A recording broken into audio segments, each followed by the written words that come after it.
Good morning students. मैं Sunny Rajani vision point के digital platform पे आपके लिए क्लास 11th को मैथमेटिक्स रिप्रेजेंट करने के लिए आया हूँ।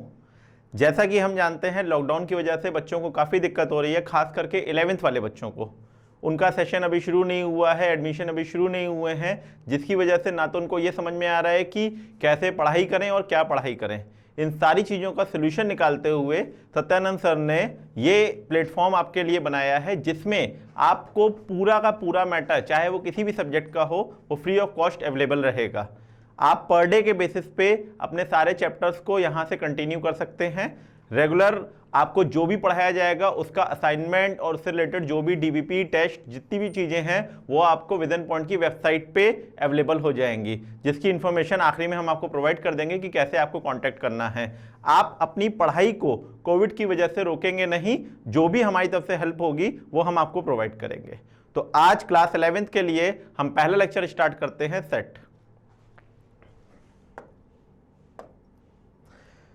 बेसिकली हमें पढ़ना क्या क्या है इसमें पहले वो जान लो। पहली चीज सेट के रिगार्डिंग बेटा हमें क्या क्या पढ़ना है। पहली चीज सेट होता क्या है हमें ये मालूम होना चाहिए। सेट कितने टाइप का होता है हमें ये मालूम होना चाहिए। और सेट के टाइप में और क्या क्या वैरायटीज होती हैं वो हमें समझना है। और उसके बाद आज के लेक्चर में हमें समझना है अलजेब्रा ऑफ सेट। सेट्स की अलजेब्रा क्या होती है, उसको कैसे रिप्रेजेंट किया जाता है, ये चीजें हमें ध्यान देनी है। तो हम स्टार्ट करते हैं डेफिनेशन से कि सेट होता क्या है। तो अगर हम जनरल बात करें आपसे, तो सेट की जो बेसिक डेफिनेशन है जो जनरल लाइफ में आप यूज करते हैं, अगर हम आपसे जनरल आपको बात बताएं तो जैसे आप जनरली लाइफ में यूज करते हो डिनर सेट। आप खुद ही समझने की कोशिश करिएगा चीजों को, बेटा आपको समझ में आ जाएगा। आप बात करते हो डिनर सेट। तो जब आप बात करते हो डिनर सेट की, तो डिनर सेट में जितने भी अपने पास एलिमेंट्स होते हैं वो सारे के सारे एक ही कैटेगरी के होते हैं, वो डिनर की कैटेगरी के लिए होते हैं। ऐसा नहीं है कि डिनर सेट में कप और सॉसर आ जाता है, ठीक है ना। तो अगर उसमें ये चीज अवेलेबल नहीं है तो आपने कहा ये एक ही कैटेगरी के हैं, तो इसकी बेसिक डेफिनेशन जो अपने पास हुई कि it is a collection of element of similar type of element. Collection of elements और सिमिलर टाइप ऑफ एलिमेंट्स। इसी चीज को और प्रॉपर वे में अगर रिप्रेजेंट किया जाए तो आपके सामने देखिए हमने डेफिनेशन लिखी हुई है, a set is the structure represented an unordered collection. आप इस वर्ड पे देखिए अंडरलाइन की हुई है बेटा, मतलब जो मेन वर्ड है इसको समझने की कोशिश करिएगा। ऑफ जीरो और मोर डिस्टिंक्ट ऑब्जेक्ट। आपने कहा कि जो आपने लैंग्वेज बोली उसमें कम से कम ये डिफाइन होना जरूरी है कि या तो जीरो एलिमेंट हो या फिर उससे ज्यादा एलिमेंट होना जरूरी है। मतलब कम से कम आप निगेटिव एलिमेंट्स की बात यहां पर नहीं करोगे, नंबर ऑफ एलिमेंट्स हैं, it can not be negative. Number of element जो होगा बेटा मिनिमम जीरो होगा या फिर उससे ज्यादा होगा। तो ये बात आप यहां पे ध्यान रखिएगा। सेट की जो बेसिक डेफिनेशन है that is collection of element of similar type of elements, ये होती है। इसी को रिप्रेजेंट करने के लिए हमने यहाँ एक प्रॉपर डेफिनेशन दे रखी है जिसको आप एज अ डेफिनेशन के फॉर्म में यूज कर सकते हैं। जैसा कि अभी जो पैटर्न बना है बेटा, उस पैटर्न के अकॉर्डिंगली थ्योरेटिकल क्वेश्चन भी आते हैं। ध्यान रखिएगा इस बात को, आपकी पैटर्न में एक एक मार्क्स के थ्योरेटिकल क्वेश्चन भी आते हैं। वहां पे आपको एग्जैक्ट वर्डिंग चाहिए होती है कि हम क्या वर्डिंग यूज करें। तो हम अपने प्लेटफॉर्म पे आपको वो सारी चीजें प्रोवाइड करेंगे जिसकी जरूरत आपको पेपर्स में पड़ेगी, और बहुत सारी चीजें ऐसी भी प्रोवाइड करेंगे जो बियॉन्ड योर पेपर्स, मतलब आगे चल के अगर आप कॉम्पिटिटिव एग्जाम देते हैं या किसी भी कॉम्पिटिशन की तैयारी करते हैं तो आपको वहां पे भी काम आ जाएगी। सिर्फ एज अ बुक की तरह थ्योरी वाला हिसाब नहीं है। जो भी चीज पढ़ाएंगे हम आपको प्रॉपर वे में, और जहां पे जितनी जरूरत होगी वो सारी चीज बताते हुए चलेंगे। चलिए बेटा आगे बढ़ाते हैं चीजों को। अब basically basic notation of set होता क्या है। चलिए आपने कहा ये तो हम समझ गए कि सेट जो है वो हमारा कलेक्शन ऑफ एलिमेंट होता है और सिमिलर टाइप ऑफ ऑब्जेक्ट्स होता है, ये बात तो हमें समझ में आ गई। अब बात आती है कैसे रिप्रेजेंट करते हैं। तो इसको रिप्रेजेंट करने के लिए हमारे पास जो तरीका है वो बेसिकली दो तरीके होते हैं। एक होता है बेटा इसका रोस्टर फॉर्म और एक होता है इसका set builder form. Roster form में हम क्या करते हैं बेटा, एलिमेंट्स को कर्ली ब्रेसेस के फॉर्म में प्रेजेंट करते हैं। इस फॉर्म में कॉमा से सेपरेटेड करते हुए एलिमेंट्स को शो करते हैं, जैसा कि आपके सामने एग्जांपल में है बेटा। आपने कहा एक एलिमेंट ए है, एक एलिमेंट बी है, एक एलिमेंट सी है, सबके बीच में कॉमा लगा हुआ है। आपके पास यहां पे तीन एलिमेंट हैं, ये तीन एलिमेंट है, ध्यान समझिएगा बात को। ए बी सी अगर रिप्रेजेंट किया जाएगा तो दीज आर एलिमेंट्स, और अगर आपने इसको कर्ली ब्रेसेस के अंदर डाल दिया तो दिस इज कॉल्ड सेट। तो सेट एलिमेंट्स को कर्ली ब्रेसेस में बनाने के लिए तरीका जो होता है वो आपका होता है कि अगर आप एलिमेंट्स के बाहर कर्ली ब्रेसेस लगा देंगे तो वो आपकी तरह सेट की तरह बिहेव करने लगेगा। तो आपने कहा यहां पर हमारे पास तीन एलिमेंट्स का सेट है या तीन ऑब्जेक्ट्स का हमारा सेट है। दूसरी चीज होती है बेटा सेट बिल्डर फॉर्म। इस वाले नोटेशन का नाम होता है बेटा रोस्टर फॉर्म।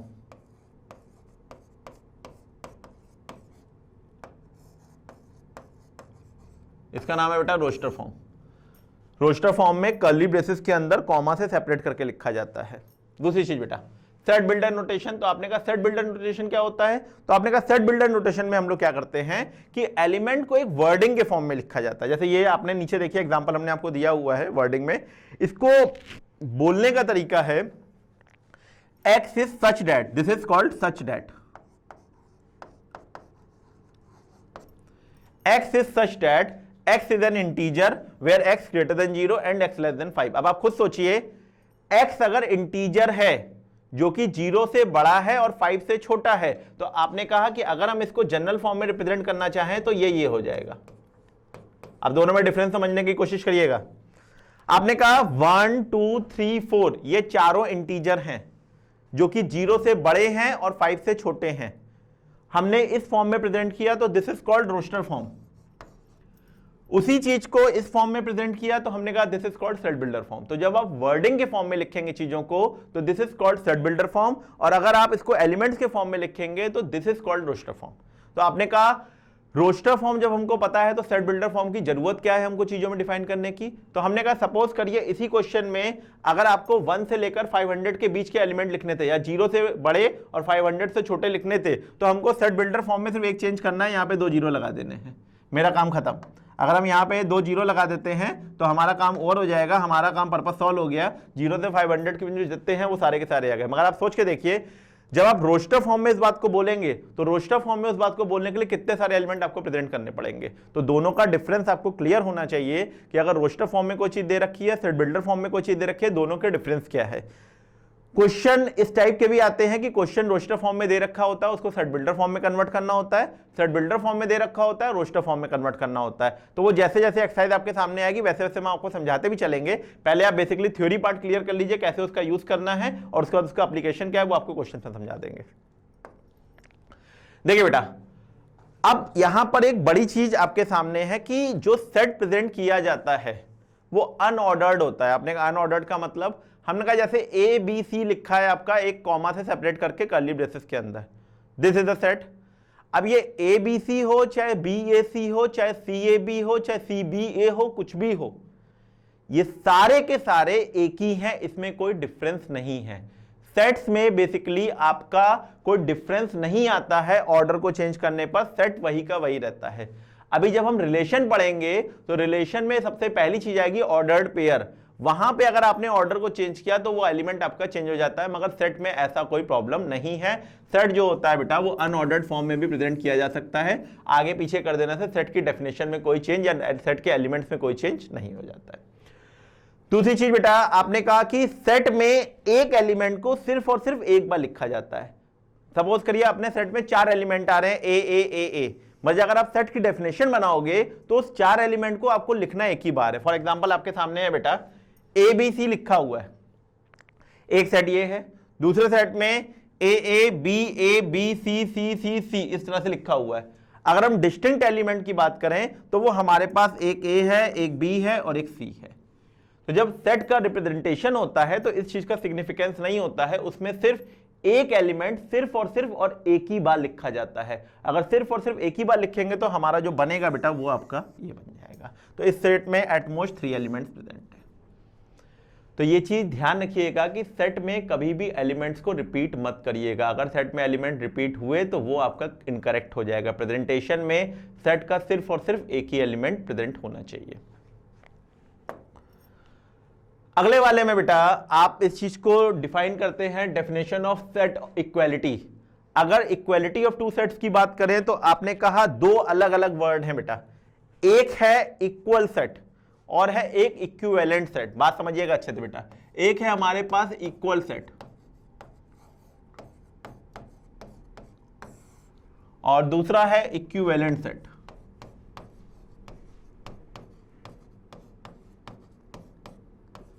दोनों में डिफरेंस क्या है वो चीज क्लियर कर देते हैं आपको। इक्वल सेट की डेफिनेशन होती है ऐसे 2 सेट जिसमें नंबर ऑफ एलिमेंट भी सेम हो और एलिमेंट भी सेम हो, मेरी बात को बहुत अच्छे से समझने की कोशिश करिएगा, नंबर ऑफ एलिमेंट भी सेम हो और एलिमेंट भी सेम हो। फॉर एग्जाम्पल जैसे हम आपसे कहें एक सेट हमको दे रखा है बेटा रोस्टर फॉर्म में, दिस इज 2, -2। एक सेट बी हमको दे रखा है बेटा सेट बिल्डर फॉर्म में, x² = 4 and x belongs to integers. अब आप खुद इस बात को सोच के देखो, x² = 4 और x बिलोंग्स टू इंटीजर अगर लिखा हुआ है तो x इंटीजर में x² = 4 के दो सॉल्यूशन आएंगे, एक 2 आएगा और एक -2 आएगा। मतलब बेसिकली अगर हम बात करें इस रोस्टर फॉर्म को अगर कार्टेशियन फॉर्म में सेट बिल्डर फॉर्म को रोस्टर फॉर्म में कन्वर्ट करोगे तो दिस बिकम्स 2, -2। तो ये और ये में दोनों में number of element both are same and even elements are also same, elements are 2n - 2, 2n - 2। तो when elements as well as number of elements both are same in any set, they known are equal set। आप इस बात को ध्यान रखिएगा कि equal set की जो डेफिनेशन होती है उसके बेसिस पे बेटा आपके पास नंबर ऑफ एलिमेंट और आपके पास एलिमेंट्स की वैल्यू वो दोनों सेट होना जरूरी है, मतलब दोनों आपस में इक्वल होना जरूरी है। इक्विवेलेंट सेट की जो डेफिनेशन है बेटा उसके बेसिस पे number of element should be same, number of element in set A and number of element in set B, it should be equal. Element आपस में सेम है कि नहीं है डजंट मैटर। मतलब फॉर एग्जांपल जैसे बेटा अगर हम आपसे कहें एक सेट है जिसके एलिमेंट्स हैं ABCD या ABC, बी एक सेट है बेटा जिसके एलिमेंट है 1 2 3। अब आप खुद सोचिए, एक सेट में वैल्यू है ABC और एक में है 1 2 3, दोनों के एलिमेंट अलग हैं मगर number of element both are same, 3 element इसमें 3 एलिमेंट इसमें, तो आपने कहा this is called equivalent set. तो इक्विवेलेंट है, इक्वल नहीं है। इक्वल सेट इक्विवेलेंट होगा मगर इक्विवेलेंट सेट जरूरी नहीं है कि इक्वल भी हो, वहां पे नंबर ऑफ एलिमेंट अगर डिफर कर गए तो वो आपका इक्विवेलेंट नहीं हो, इक्विवेलेंट तो होगा मगर इक्वल नहीं होगा। अगर एलिमेंट सेम हो गए तो उसका नाम इक्वल भी हो जाएगा। तो ये ध्यान रखिएगा बेटा इक्वल और इक्विवेलेंट में क्या डिफरेंस होता है। एग्जांपल आपके सामने है, आप इस एग्जांपल से भी समझ सकते हैं कि एक सेट दिया है बेटा 1 2 3 4 और उसके नीचे अगर आपको एक डेफिनेशन दे रखी है x is an integer where x > 0 and x < 5। आप सोच के देखो ग्रेटर देन 0 < 5, पीछे भी हमने एग्जांपल देखा तो इसमें एलिमेंट भी 1 2 3 4 ही आ रहे हैं, बोथ आर सेम। यहां पे देखिए क्या लिखा है बेटा, x is a positive integer whose square is greater than 0 < 25। आपने कहा इसका क्या मतलब हुआ, आपने कहा हमारे नंबर का स्क्वायर 0 से बड़ा होना चाहिए बट 25 से छोटा होना चाहिए। मतलब कि आपको यह दे रखा है कि जो x स्क्वायर है वो 0 और 25 के बीच में होना चाहिए। तो यहां से अगर बेटा हम x की वैल्यू निकालेंगे तो ये पॉसिबिलिटी है।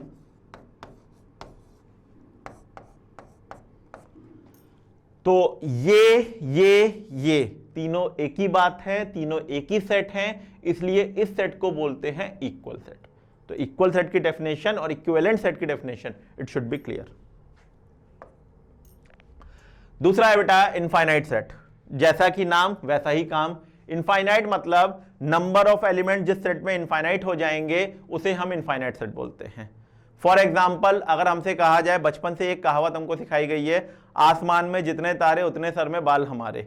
इस डेफिनेशन को आप समझने की कोशिश करें तो आपको कंसेप्ट एक लाइन में क्लियर हो गया होगा, क्योंकि वो जो स्टार्स होते हैं उनको हम काउंट नहीं कर सकते, और या फिर आपके बाल जितने होते हैं उनको आप काउंट नहीं कर सकते हो। तो जिनको आप काउंट नहीं कर सकते हो उस वर्डिंग को बोला जाता है uncountable, and uncountable set is known as infinite set. तो जितने ही हमने आपको एग्जांपल दे रखे हैं, चाहे वो नेचुरल नंबर का सेट हो चाहे वो बेटा इंटीजर्स का सेट हो, they all are known as infinite set. जहां पर नंबर ऑफ जो आपके एलिमेंट्स होते हैं वो इनफाइनाइट हो जाएं उस सेट को बोलते हैं इनफाइनाइट सेट। तो आप ध्यान रखिएगा इस चीज को, सिंपल वर्डिंग है बेटा इनफाइनाइट सेट की, जहां पे नंबर ऑफ एलिमेंट्स काउंटेबल नहीं होंगे, अनकाउंटेबल होंगे, उसे इनफाइनाइट बोलेंगे। सिमिलरली जहां पर काउंटेबल हो जाएंगे उसे हम फाइनाइट बोल देंगे। आपने कहा अब हम बात करते हैं सेट में जो इसका बेसिक पार्ट है कि रिप्रेजेंटेशन ऑफ सेट में जो एलिमेंट्स लिखे जाते हैं उनको शो कैसे किया जाता है, प्रेजेंटेशन क्या होता है, और जो वहां पे सिंबल बन के आते हैं उन सिंबल का मतलब क्या होता है। तो पहला सिंबल आपके सामने देखिए बेटा ये आया है, इस सिंबल का नाम होता है बिलोंग्स टू। जनरल लैंग्वेज में इसको हम बोलते हैं बिलोंग्स टू। दूसरा यहां पे हमने लिखा है मेंबर ऑफ एस। अंडरस्टूड है बेटा कि अगर जैसे हम आपसे कहें बेटा एक सेट ए है जिसका एलिमेंट है 1 2 3, तो 1 इस सेट का एलिमेंट है। अगर 1 इस सेट का एलिमेंट है तो 1 should be belongs to A, 1 इस सेट को बिलोंग करना चाहिए, 2 should be belongs to A, 3 should be belongs to A, 4 इसमें नहीं है, 4 does not belongs to A. हमारी वर्डिंग को ध्यान रखना बेटा, हमने क्या बोला है, जो सेट के अंदर लिखा होता है, फोकस करना बेटा बात को हमारी, जो सेट के अंदर लिखा होता है वो उसका एलिमेंट होता है, कर्ली ब्रेसेस के अंदर लिखा होता है वो उसका एलिमेंट होता है। आपने कहा कि अगर सपोज करो बेटा क्वेश्चन कुछ ऐसा है,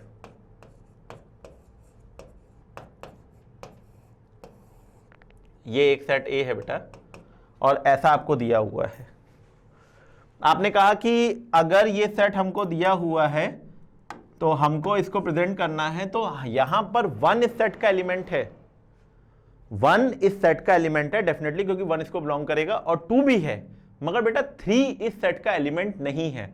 हमने आपसे भी एक वर्डिंग बोली कि कर्ली ब्रेसेस के अंदर, एक्सटर्नल कर्ली ब्रेसेस के अंदर जो लिखा होता है वो सेट का एलिमेंट होता है।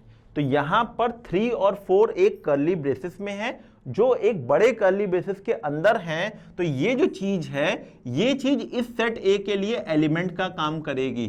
मतलब जब आप प्रेजेंट करोगे इस चीज को तो वो ऐसी प्रेजेंट होनी चाहिए। तो इस बात का ध्यान रखिएगा कि जो वर्डिंग्स आप समझ रहे हैं वो बिल्कुल दिमाग में आपके बैठनी चाहिए। जो भी चीज बड़े कर्ली ब्रेसेस के अंदर रहती है वो सेट का एलिमेंट होती है, और अगर वो सेट का एलिमेंट होती है तो वो सेट को डेफिनेटली बिलोंग्स करती है। तो प्रेजेंटेशन पॉइंट ऑफ व्यू से जो आपके सामने लिखा हुआ है चीजें बेटा, उसको कैसे कैसे बोला जाता है ये चीज आप समझ लीजिए। जैसे यहां पे एग्जांपल लिखा हुआ है 3 belongs to n, n is a set of natural number and 3 is also a natural number, तो 3 डेफिनेटली n को बिलोंग करेगा, तो यहां पे लिखा है बेटा 3 is a set of n। Similarly बेटा सेट बिल्डर फॉर्म की बात करें, ए अल्फाबेट आपका जो होता है वो अल्फाबेट का पार्ट होता है, तो वो अल्फाबेट को बिलोंग करेगा ही करेगा। तो यहां पे जो वर्डिंग लिखी है x is such that x is a letter of a alphabet, और यहां पर एलिमेंट ए लिखा हुआ है, तो ए जो है वो अल्फाबेट का एलिमेंट है, तो डेफिनेटली अल्फाबेट को बिलोंग करेगा ही करेगा, इसलिए इसका जो प्रेजेंटेशन दिया गया है वो यहां पे ये दिया गया है। दूसरी चीज जो यहां पे डिफाइन की है, ये सिंबल बेटा ये यूज किया जाता है, इसका ध्यान रखिएगा, इसका नाम होता है फॉर एवरी। ये बार बार कंफ्यूजन होता है, लोग उल्टा ए करते रहते हैं, तो ये फॉर एवरी है बेटा, इसका ध्यान रखिएगा, ठीक है। और अगर कोई चीज सेट को बिलोंग नहीं करती है तो उसको बोलते हैं नॉट बिलोंग्स टू। जैसे हमने यहां पे बेटा एग्जांपल दिया था, इस एग्जांपल के लिए इसमें 1 2 3 था, 4 नहीं था, तो 4 नहीं था तो यहां बोलेंगे 4 does not belongs to A, या 4 is not a member of A. तो यहां पे जो वर्डिंग यूज की गई है हम इस चीज को ऐसे डिफाइन कर सकते हैं, नॉट के लिए क्या होता है और बिलोंग्स टू के लिए क्या होता है, दोनों चीजें आपको क्लियर होनी चाहिए। वो वाला एग्जांपल जरूर ध्यान रखिएगा बेटा, वो इंपॉर्टेंट है, उसी टाइप का एलिमेंट क्वेश्चन में पूछा जाता है। तो अगर आपको देखना है तो बस आपको इतना दिमाग में रखना है कि जो एलिमेंट बड़े कर्ली ब्रेसेस के अंदर है वो सेट का एलिमेंट है, दैट्स इट। इतनी सी वर्डिंग आपको समझनी है। फिर आपने बोला एम्प्टी सेट, आपने कहा नाम से काम समझ में आ रहा है, हमें कुछ बताने की जरूरत ही नहीं है। जिस सेट में कोई भी एलिमेंट प्रेजेंट ना हो, पहली चीज, 0 इज एन एलिमेंट, इस बात को भी ध्यान रखिएगा। 0 जो होता है वो एक एलिमेंट की तरह काम करता है, सेट में उसे एम्प्टी सेट या नल सेट की तरह बिहेव नहीं करा सकते हो। नल सेट या empty set both are same, इसमें 0 को आप डिफाइन नहीं करते हो, यहां पे जो डिफाइन करना होता है वहां पे सिंबल होता है फाई। तो ये फाई जो होता है ये हमारे लिए काम करता है नल सेट का। या आप क्या करिए बेटा, कर्ली ब्रेसेस को ब्लैंक छोड़ दीजिए, मतलब अगर कर्ली ब्रेसेस में कोई आपने लिख दिया एलिमेंट तो वो तो एलिमेंट हो जाएगा, बट अगर इसको आप ब्लैंक छोड़ देंगे तो it is equal to empty set.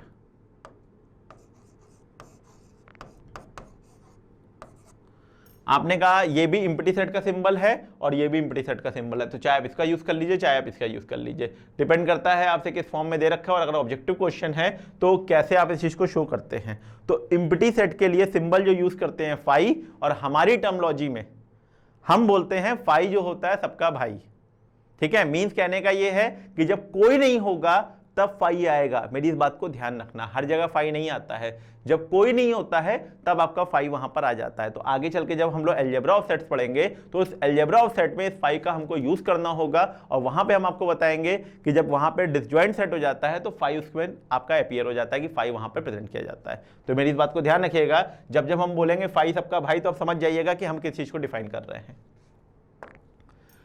आगे बढ़ते हैं बेटा, subset and superset, that is the most important slide of this chapter कि सबसेट होता क्या एग्जैक्टली है। अब ऐसे तो डेफिनेशन तुमको दिखाएंगे, देखो जो प्रॉपर वे है बेटा चीजों को प्रेजेंट करने का, हम वो भी आपको सिखाएंगे ही सिखाएंगे।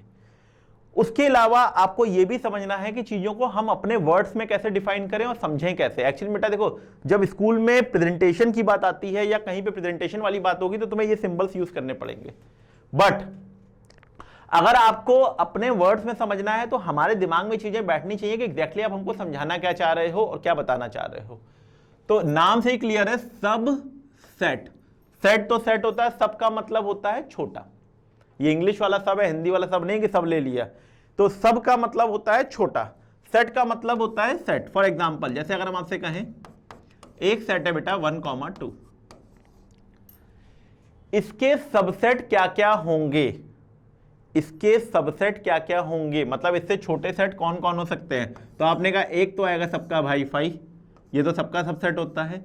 अकेला 1 भी हो सकता है, अकेला 2 भी हो सकता है और अकेला 1, 2 भी हो सकता है। एक 5 होता है, एक 1 है, एक 2 है और एक 1, 2 है। 5 तो सबका भाई होता है इसलिए वो अपीयर हो गया। छोटे की बात करोगे तो 1 हो सकता है, 2 हो सकता है और अपने इक्विवेलेंट भी हो सकता है। हम एक सिंपल सा एग्जांपल तुमको देते हैं तो तुम्हें मेरी बात ज्यादा अच्छे से समझ में आएगी। 12 अगर हम आपसे पूछें इसके डिवीजर्स कौन कौन से होंगे, मतलब कंसेप्ट कोरिलेट कर रहे हैं बेटा, सेट नहीं है ये, कंसेप्ट कोरिलेशन है। आपने कहा 1 हो सकता है, 2 हो सकता है, 3 हो सकता है, 4 हो सकता है, 6 हो सकता है, 12 हो सकता है। तो 1 इज बिहेव लाइक अ 5। अब समझना बात को बेटा, अब तुम्हें अच्छे समझ में आ जाएगी ये बात कि एग्जैक्टली क्या होता है। 1 जो होता है वो सबका डिवीजर होता है, तो इसका मतलब हो गया 1 जो है वो सबका अगर डिवीजर है तो इसी तरह 5 जो है वो सबका सबसेट है। तो 5 टोटल सबसेट में हमेशा काउंट करेगा ही करेगा। नंबर आपने लिया है 12, तो अगर नंबर लिया है 12 तो 12 से तो डिवीजर होगा ही होगा, यानी 12 भी आपको लेना पड़ेगा। तो आपने कहा इस तरह से 5 और 1, 2 ये दो चीजें हमारी हमेशा आएंगी ही आएंगी। मतलब हम कोई भी सेट लेंगे तो एक 5 और एक वो खुद वो हमेशा काउंट होगा ही होगा। उसके अलावा जो उससे छोटे वाले हैं उनको और लिख दिया जाता है बेटा। तो आपने कहा उससे छोटा 1 हो सकता है, उससे छोटा 2 हो सकता है। तो टोटल हमारे पास सबसेट जो आए वो 1, 2, 3, 4 4 सबसेट हमारे पास आ गए। और ये कॉन्सेप्ट जो आता है वो कॉन्सेप्ट ऑफ डिवीजर से हमको समझ में आ गया कि कैसे चीज को समझना है कि अगर टोटल नंबर ऑफ सबसेट निकालने हैं तो क्या है, क्योंकि एक 1 सबका होता है और वो नंबर सबका होगा। तो सिमिलरली 5 और 1, 2 वाला जो केस है वो आपको लेना ही पड़ेगा। उसके अलावा जो होता है वो आपका 1 हो सकता है, उसके अलावा आपका 2 हो सकता है। तो ध्यान रखिएगा कि अगर सबसेट आपको डिफाइन करना है तो इस डिफाइन के लिए आपको चीजें मालूम होना जरूरी है। तो आपने कहा अपने पास यहां पर टोटल काउंटिंग में जो टोटल नंबर ऑफ सबसेट है वो हमारे पास 4 हो गए। प्रेजेंटेशन पॉइंट ऑफ व्यू से जब इसको डिफाइन किया जाता है तो अब इस बात को समझने की कोशिश करना प्रेजेंटेशन पॉइंट ऑफ व्यू से इसको डिफाइन कैसे करते हैं। जैसे कि बेटा हमने यहां पे बोला है आपको कि एक सेट ए है जिसके एलिमेंट 1, 2 हैं। तो इसके सबसेट बेटा एक 5 था, एक 1 था, एक 2 था और एक 1, 2 था। तो हम यहां पे लिखेंगे 1 इज अ सबसेट ऑफ ए। ये सिंबल है बेटा सबसेट का।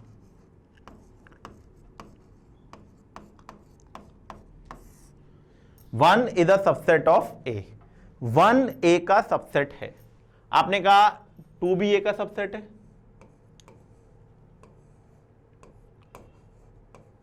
5 भी ए का सबसेट है। 5 में बेटा कर्ली ब्रेसेस नहीं लगेगा, ध्यान रखिएगा, वो एलिमेंट हो जाएगा। और 1, 2 भी ए का सबसेट नहीं है, इक्विवेलेंट सेट है।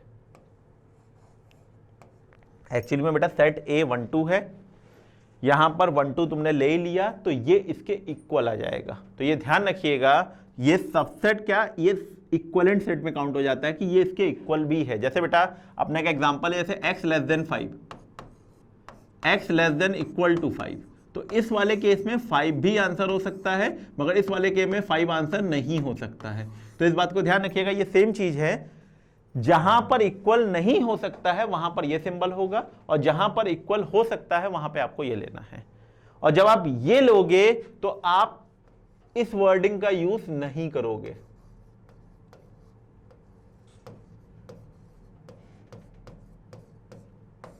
प्रॉपर सबसेट जो होता है बेटा वो प्रॉपर सबसेट डिफाइन किया जाता है कि अपने बराबर नहीं होना चाहिए। जैसे कि अगर हम आपसे कहें बेटा कि S is a proper subset of A, तो वहां पर जो यूज किया जाएगा वो ये साइन यूज किया जाएगा, ये प्रॉपर सबसेट में काउंट होता है।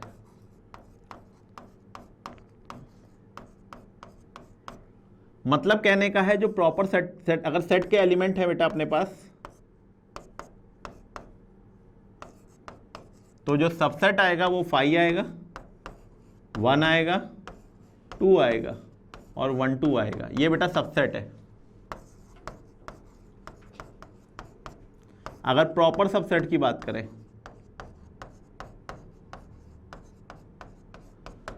प्रॉपर सबसेट में अपने पास यहां पर 1 आ गया, 2 आ गया और 5 आ गया। बेटा अपने पास प्रॉपर सबसेट में सिर्फ 3 एलिमेंट आएंगे, मगर 1 2 यहां पे अपीयर नहीं होगा।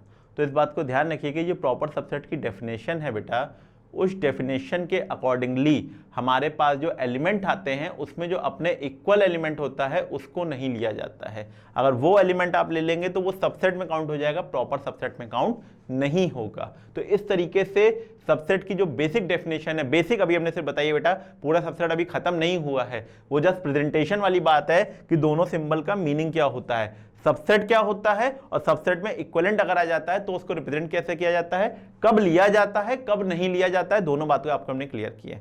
5 सब में आएगा, मगर 1, 2 जो है अगर वो इक्विवेलेंट सेट है तो उसको आप प्रॉपर सबसेट में लेंगे, टोटल सबसेट में काउंट करेंगे।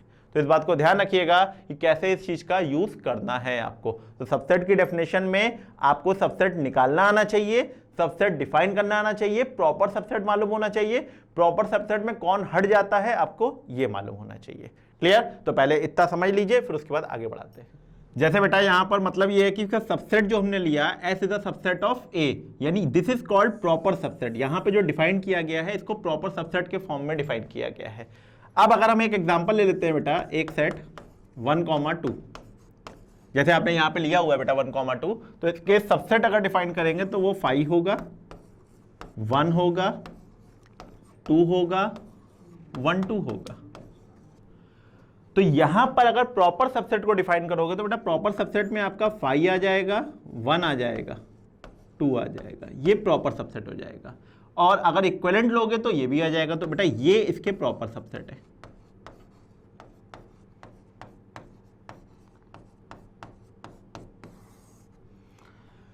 तो आपने कहा प्रॉपर सबसेट की डेफिनेशन में हमको ये क्लियर हो गया कि जो हमको प्रॉपर सबसेट होता है वो अपने इक्विवेलेंट नहीं होगा, उससे छोटे जितने भी हैं वो सारे के सारे प्रॉपर सबसेट की काउंटिंग में आ जाते हैं।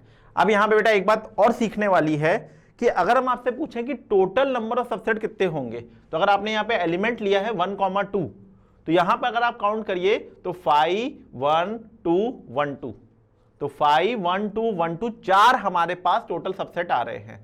प्रॉपर सबसेट में कितने आ रहे हैं, तो आपने कहा 1 2 आपने हटा दिया, तो जो प्रॉपर सबसेट हो गए वो हमारे पास हो गए 3। यानी इस एग्जांपल के हिसाब से अगर हमारे पास यहां पर 2 एलिमेंट हैं तो प्रॉपर सबसेट है 4, सॉरी टोटल सबसेट है 4 और प्रॉपर सबसेट है 3। तो आपने कहा कि अगर हमारे पास टोटल काउंटिंग की जाए कि टोटल नंबर ऑफ सबसेट कितने होंगे, तो हम इसको आपको एक और एग्जांपल से डिफाइन कर देते हैं कि अगर हम एक सेट ले 1 2 3, तो यहां पर प्रॉपर आपके सबसेट्स में काउंटिंग होगी। आप ही समझिएगा इस चीज को बेटा कि प्रॉपर में कौन आएगा कौन नहीं आएगा, हम सिर्फ एग्जांपल में आंसर्स लिखेंगे।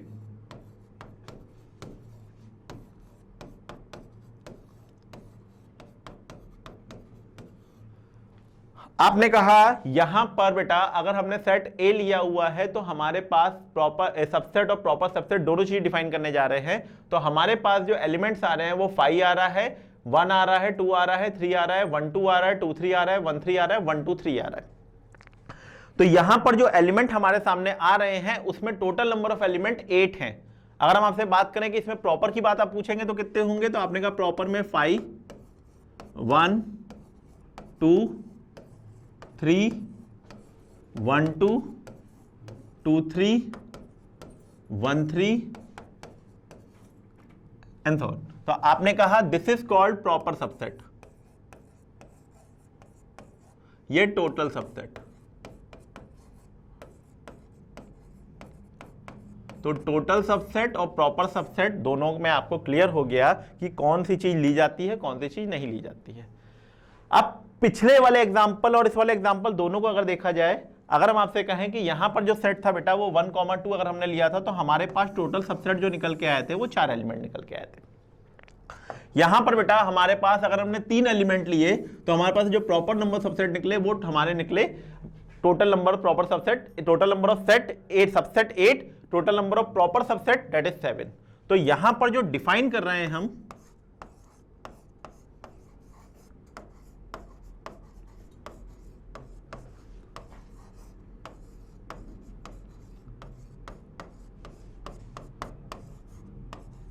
ये है बेटा फॉर्मूला,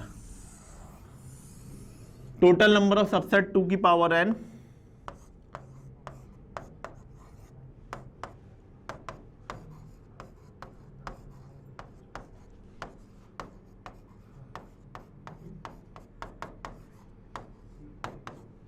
मेरे ख्याल से फॉर्मूला आपको क्लियर होगा कैसे इस चीज का यूज करना है कि अगर टोटल नंबर ऑफ सबसेट लेना है बेटा तो वो 2 की पावर n हो जाएगा, क्योंकि अगर हमारे पास 2 एलिमेंट हैं तो जो टोटल नंबर ऑफ सबसेट आ रहे थे वो 2 का स्क्वायर यानी 4 हो गया, जिसमें 5 आया था, 1 आया था, 2 आया था और 1 2 आया था। और जब प्रॉपर सबसेट की बात आई थी वहां पर बेटा 1 और 2 को आपने हटा दिया था तो 1 कम हो गया था। तो फॉर्मूला बन गया बेटा total number of proper subset का 2 की पावर n-1 और टोटल नंबर ऑफ सबसेट का 2 की पावर n। चाहे आप 3 वाले एग्जाम्पल से देख लीजिए, चाहे आप 2 वाले एग्जाम्पल देख लीजिए।